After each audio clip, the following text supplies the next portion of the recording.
Bonjour, j'ai le plaisir d'accueillir Guillaume Gibaud. Bonjour.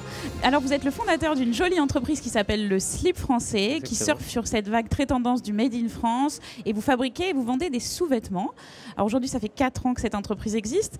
Si on fait un bilan de ces 4 années, ça représente quoi aujourd'hui le Slip Français? Aujourd'hui, en 4e exercice, on va faire entre 3 et 3,5 millions d'euros de chiffre d'affaires. On va passer la barre des 20 salariés, tous en CDI, en vrai job, et ça fait 9 ateliers sous-traitants à travers la France qui emploient à temps plein un équivalent entre 25 et 30 personnes à l'année et qui fabriquent 70 000 pièces sur l'année. Donc voilà, ça fait un peu d'énergie en France. Vous avez commencé par la vente en ligne et puis aujourd'hui, vous ouvrez des boutiques. Finalement, vous faites le cheminement inverse de certains. Exactement. On fait le click to mortar.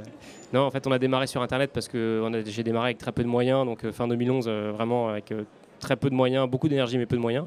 Et en fait, on a compris qu'avec le temps, notre challenge à nous, c'est de construire une marque. Et construire une marque, c'est créer du contenu en permanence, créer de l'actualité. Et évidemment, le web et les réseaux sociaux, c'est un super ressort, c'est un super média pour démarrer. Mais ensuite, quand on veut commencer à démarrer à l'export et donner de la crédibilité à la marque, c'est vrai que les partenaires japonais, coréens et hongkongais avec qui on commence à avancer, avoir une boutique flagship à Paris, une vraie adresse parisienne, c'est un vrai plus. Et en plus de ça, pour nous, c'est du volume, des ventes en plus, une clientèle qu'on n'avait pas forcément, qui ne venait pas acheter sur Internet, qui viennent acheter chez nous. Donc ça complète la marque. Là, il y avait une première boutique, il y en a une deuxième qui va ouvrir. Exactement. Et c'est quoi l'objectif à terme? L'objectif, en fait, c'est d'avoir quelques points de vente, en fait, juste assez pour crédibiliser et avoir ce côté un peu sérieux. Mais l'idée, c'est peut-être d'avoir 2-3 boutiques à Paris et peut-être 5 ou 6 en France. C'est tout, mais l'idée n'est pas d'aller ouvrir 40 boutiques. Ce n'est pas notre business model. Nous, notre métier, c'est vraiment de bien vendre sur Internet. Mais pour bien vendre sur Internet, il faut avoir aussi les 2 briques classiques de ce métier, qui sont le wholesale, c'est-à-dire la vente chez les autres, les Galeries Lafayette, les grands magasins, ce genre de choses, qui font du volume, qui font de l'image et qui permettent de recruter des clients. Et aussi, évidemment, la brique retail, donc d'avoir soit des pop-up stores, soit des boutiques en dur dans différentes villes. Et c'est ce qu'on est en train de commencer à avancer. Alors là, on parle de la distribution en France. Est-ce que vous vendez aussi à l'étranger? Et on commence à pas mal vendre à l'étranger. Donc nos 2 premiers pays sont Japon et Hong Kong. En fait, on avait démarré une collaboration avec Agnès B il y a 2 ans maintenant.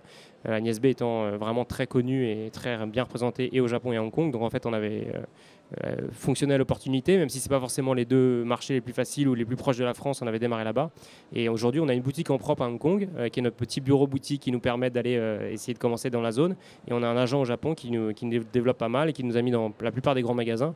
Donc on va faire cette année peut-être 100 ou 150 000 euros au Japon et à Hong Kong, la même chose, entre 80 et 100 000 euros sur 3,5 millions, 3 ou 3,5 millions au total de la boîte en France. Si on parle un peu de financement et d'accompagnement, comment vous avez réalisé tout ça? Alors jusqu'au début de cette année, on était tout seul. Donc j'ai mis 10 000 euros dans la boîte au démarrage. C'est possible. Quoi, on y arrive, exactement, à force de persuasion et de courage. On a bien avancé en empruntant pas mal de sous aux banques. Donc là, sur la première étape, je dois reconnaître qu'on a été bien accompagné par la BNP, la Société Générale et par BPI aussi, qui nous a financé un crédit export.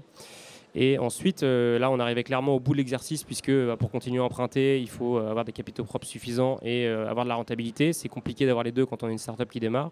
Donc, on allait chercher un fonds d'investissement qu'on a trouvé et on a pas mal négocié l'affaire. Et donc, on a closé le deal il y a quelques semaines, un mois de ça, avec le fonds d'investissement qui s'appelle 360 Capital Partners, auprès de qui on a levé 2 millions d'euros, ce qui nous permet de bien embrayer la machine pour les prochaines années. C'est une stratégie sur 2 ans. Et voilà, donc là, on rentre dans l'équation avec eux, dans la gestion au quotidien, d'avoir un fonds d'investissement à ses côtés. Donc c'est vrai que ça rassure. Après, ça rajoute des objectifs. Ça inquiète aussi un peu? Ça inquiète un peu, forcément. En tout cas, je le dis publiquement, sinon ils ne seraient pas contents. Mais non, mais c'est sûr que ça rajoute. Eux, c'est des gens qui rentrent, ils attendent des résultats. Évidemment. Ils attendent que dans 4 ou 5 ans, on puisse revendre toute ou partie de la boîte ou en tout cas repartir sur un 2e tour. Enfin, c'est des gens qui rentrent pour gagner de l'argent et il n'y a pas de problème à ça. Et en tout cas, c'est vrai qu'on a eu un super fit avec l'équipe de 360. C'est des gens qui sont, je pense, entrepreneurs à la base et qui ont une vraie vision, qui vont nous accompagner, qui en même temps savent trouver le bon positionnement en étant à nos côtés, mais pas sans diriger la boîte à notre place. Donc je pense qu'on a toutes les clés pour bien avancer dans les prochaines années. Alors, qui dit développement dit aussi recrutement. Vous vouliez lancer un appel, justement, profitez-en. Exactement. Donc, on cherche 2 postes qu'on n'a toujours pas trouvés. Donc, on a pas mal cherché. On a commencé à avoir rencontré pas mal de gens. On cherche au siège 2 postes. On en cherche d'autres aussi, évidemment, dans les boutiques qu'on va ouvrir. On cherche un directeur général. Donc, ça, c'est pas évident. On cherche quelqu'un, cherche un bras droit. Donc, ça, c'est pas évident. Donc, on cherche quelqu'un qui a 5 ou 6 ans d'expérience, voire 7 ou 8, et qui est déjà passé par une vraie boîte Internet. Au vrai, au sens de institutionnels du web. Et on cherche un directeur commercial export aussi. Donc le slip français recrute, donc il faut nous envoyer des CV. Et après, on cherche aussi plein de gens pour nous accompagner dans tout le développement de nos corners, de nos boutiques, des shop managers, des assistants managers. Donc voilà, on va ouvrir pas mal de points de vente. Donc envoyez les CV. Mon adresse email, c'est guillaume@leslipfrançais.fr. Très bien, le message est passé. Merci beaucoup. Merci beaucoup.